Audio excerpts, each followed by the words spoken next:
Today on Investigate TV Plus, an unwelcome arrival from space. I had no idea what it was.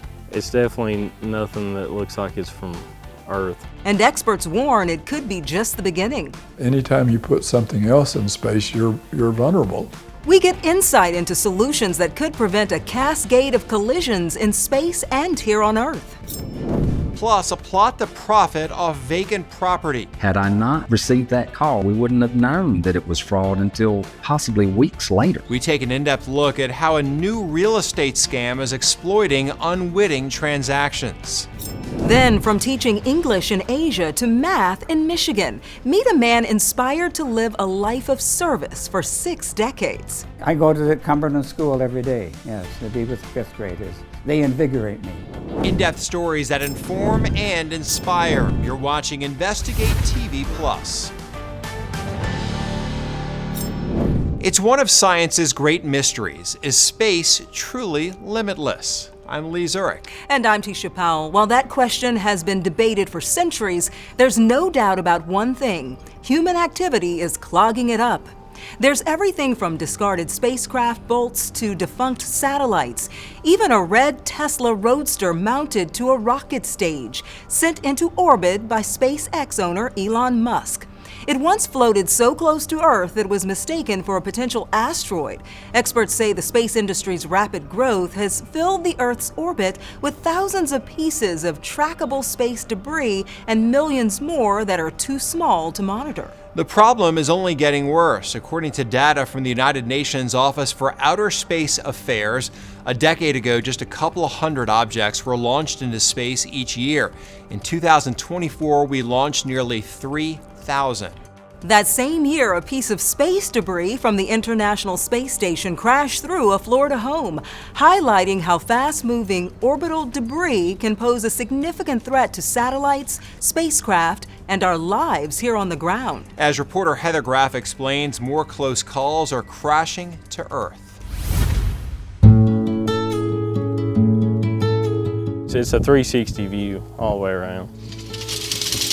Here in the North Carolina mountains, not far from Asheville, sits a private luxury camping retreat.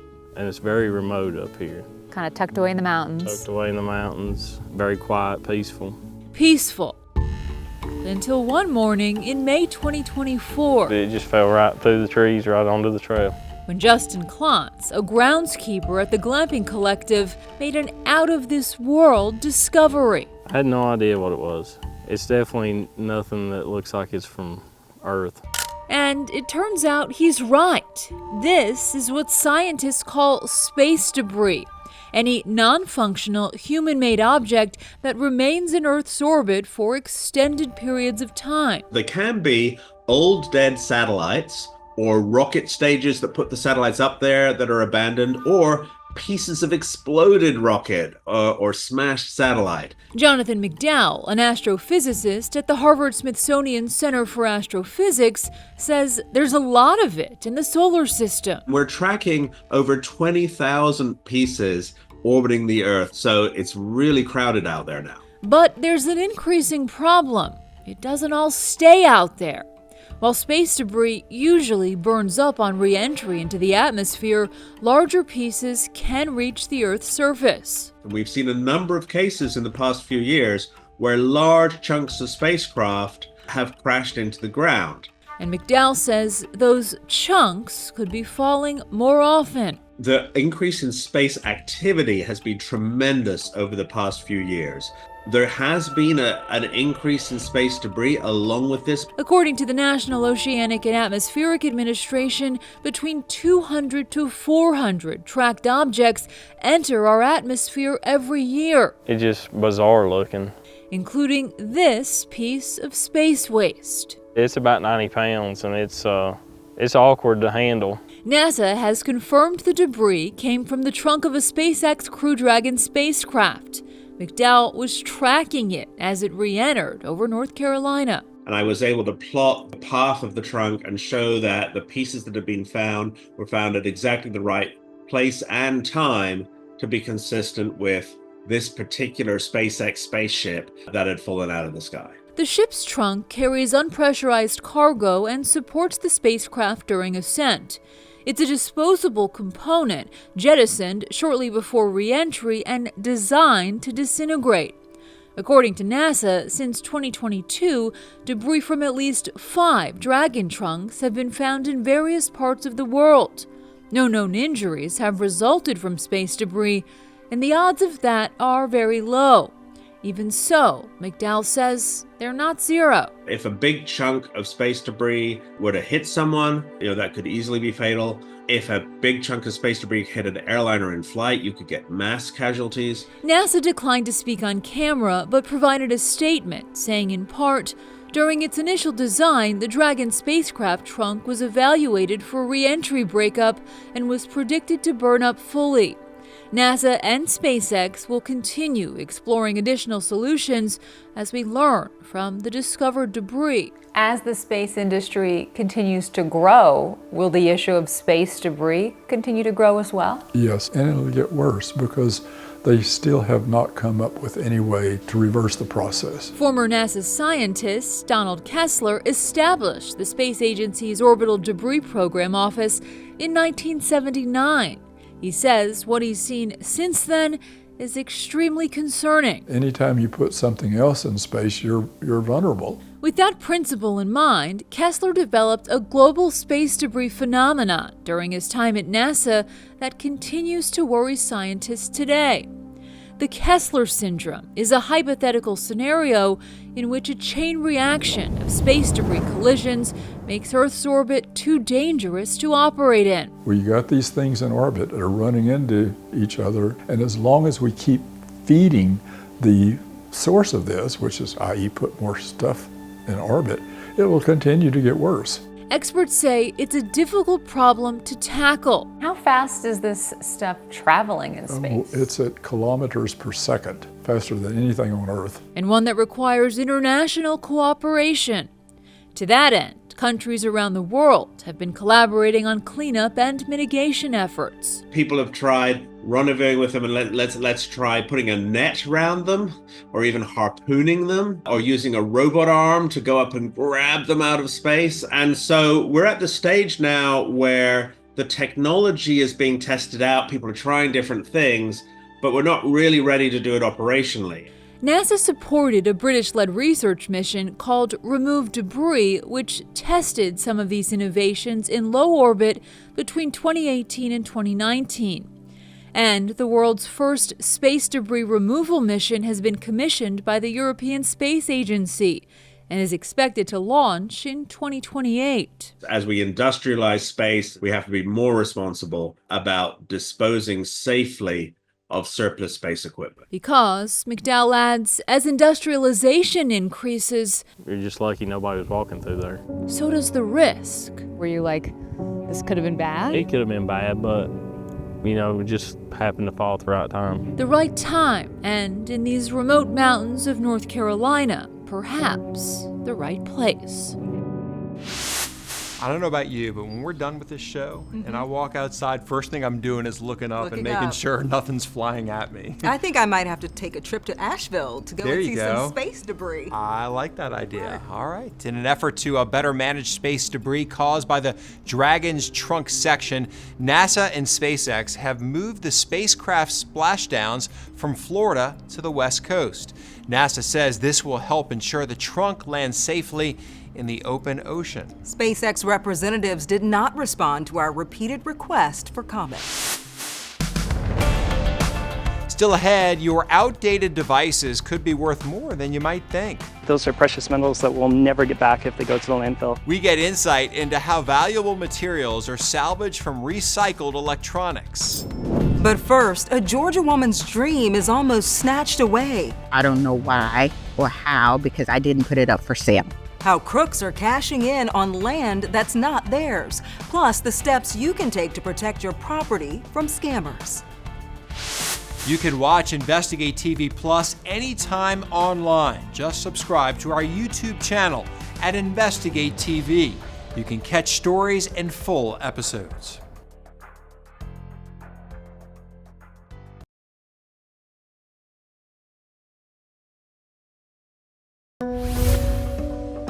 Vacant land, it can be a valuable investment, but it could also be vulnerable to scammers. The FBI warns crooks are trying to make money by selling land that isn't theirs.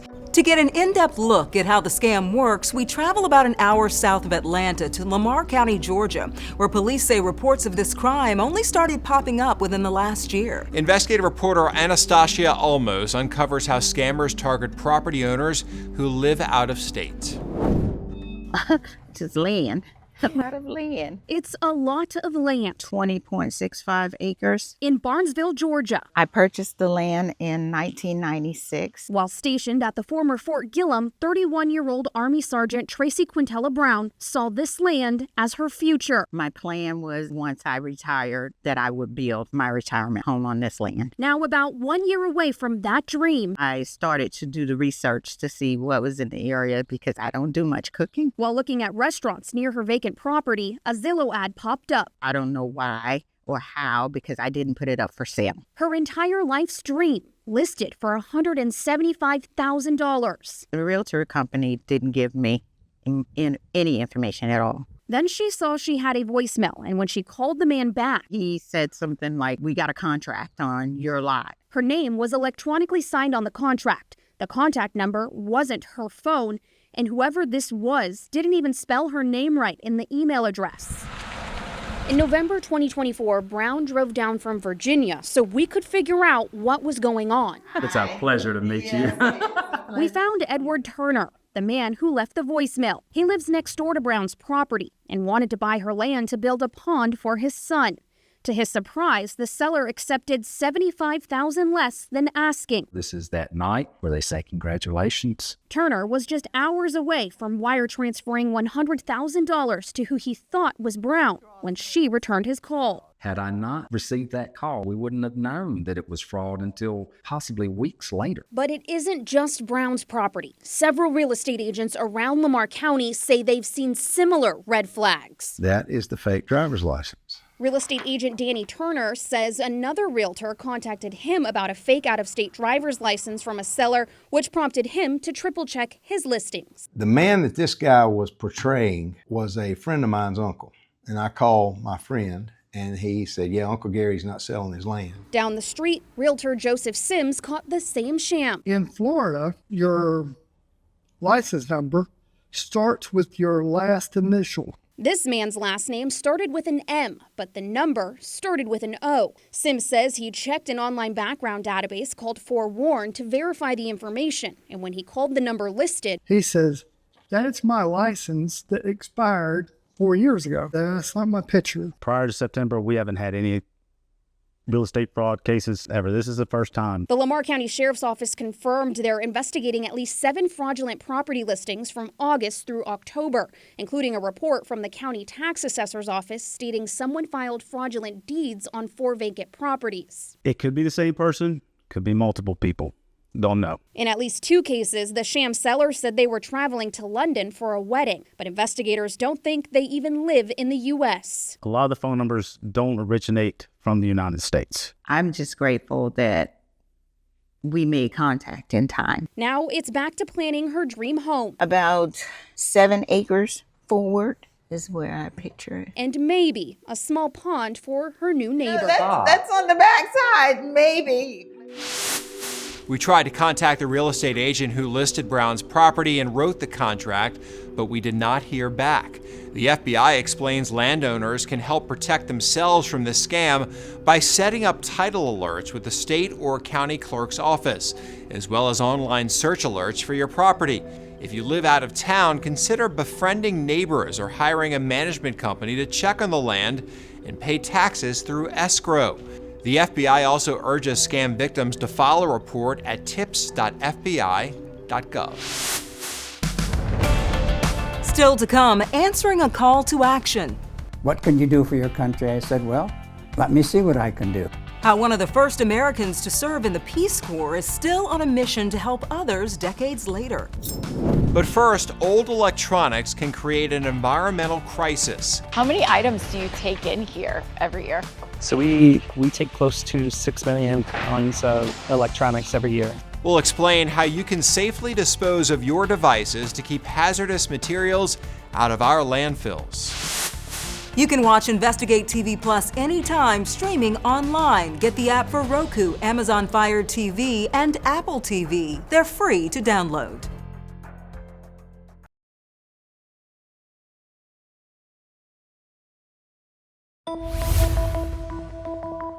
Technology, it's integrated into our daily lives. Whether it's a cell phone, television, smartwatch, or security system, the Environmental Protection Agency estimates the average American household has 24 devices. When your device inevitably dies, you don't want to toss it into the trash. It's not good for the environment, and it could leave your information unprotected. Reporter Susan Campbell breaks down why it's important to recycle electronics with reputable vendors, a practice known as e-cycling. This was probably worth a lot of money. So is this. We use a lot of electronics. We upgrade often, and e-waste is piling up. There's only about 12% of electronics inside of our landfills, but they make up 70% of the harmful toxins inside of our landfills. So e-waste recyclers like Westech collect old electronics to be reused and recycled. How many items do you take in here every year? So we take close to 6 million pounds of electronics every year. Everything's sorted. If it still works, it may be reused. So probably all of these will end up resold. Absolutely. So they'll end up back out on the market. While they may not be brand new, they're new to that person that is picking them up through our retail store. If it's not worth reselling, workers can dismantle a computer in minutes, pulling apart every piece down to the last screw. The boards that are inside of your computer will have palladium and gold on them, small amounts, but those are precious metals that we'll never get back if they go to the landfill. So we'll take those in, pull those boards out, send them to a responsible recycler downstream, and they will harvest those materials back out of those boards. When e-waste is recycled, all of the data is destroyed. This box is full of shredded hard drives that won't end up in a landfill. Anytime that we can reuse something or reduce it and recycle it is really best for the environment. Before donating or recycling your used electronics, the EPA recommends removing any batteries as they need to be recycled separately. Lithium-ion batteries can overheat and spark fires on garbage trucks and inside waste processing facilities. If you're not sure where to take your old electronics, the EPA has a list of retailers and the types of devices they accept. You can also check with your city or county's waste management company for the next e-cycling event in your area. Coming up, a volunteer says he found the formula for a life well lived. Staying positive and enjoying every minute of the day. How he's made a difference for 6 decades on 3 continents.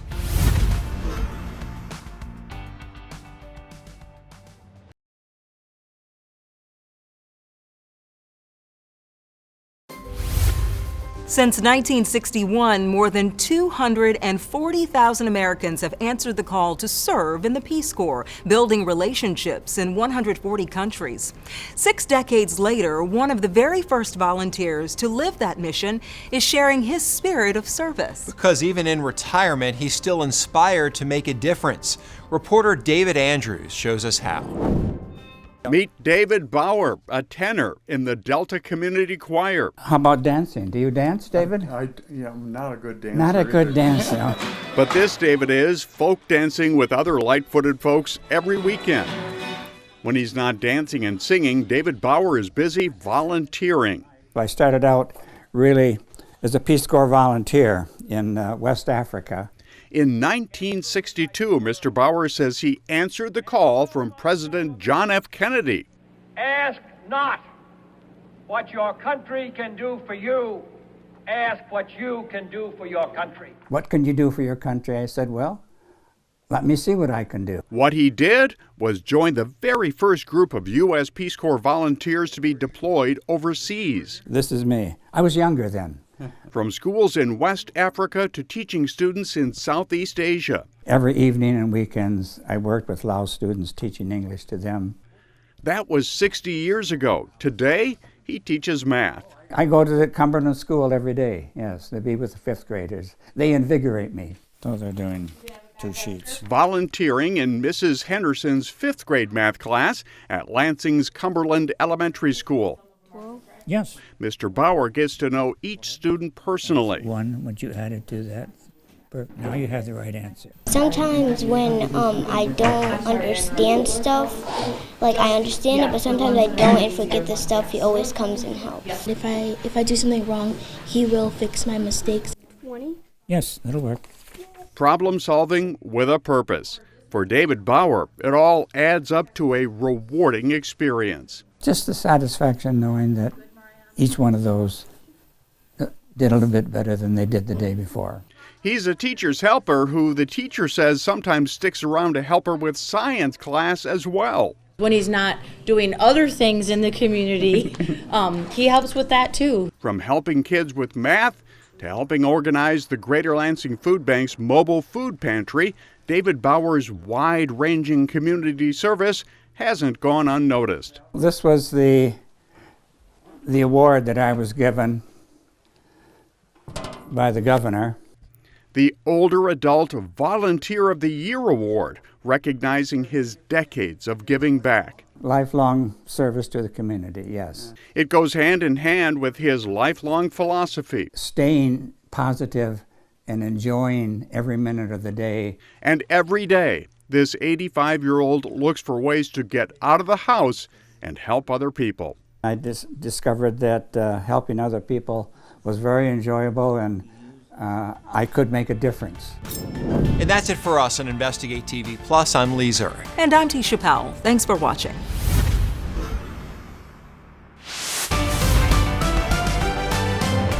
On the next Investigate TV Plus, people born with congenital heart defects live longer but face new challenges over time. Went in, they did an ECG, and I was in a flutter, actually. We take an in-depth look at the special needs patients face, why follow-up care as an adult is critical, and solutions to help manage the condition.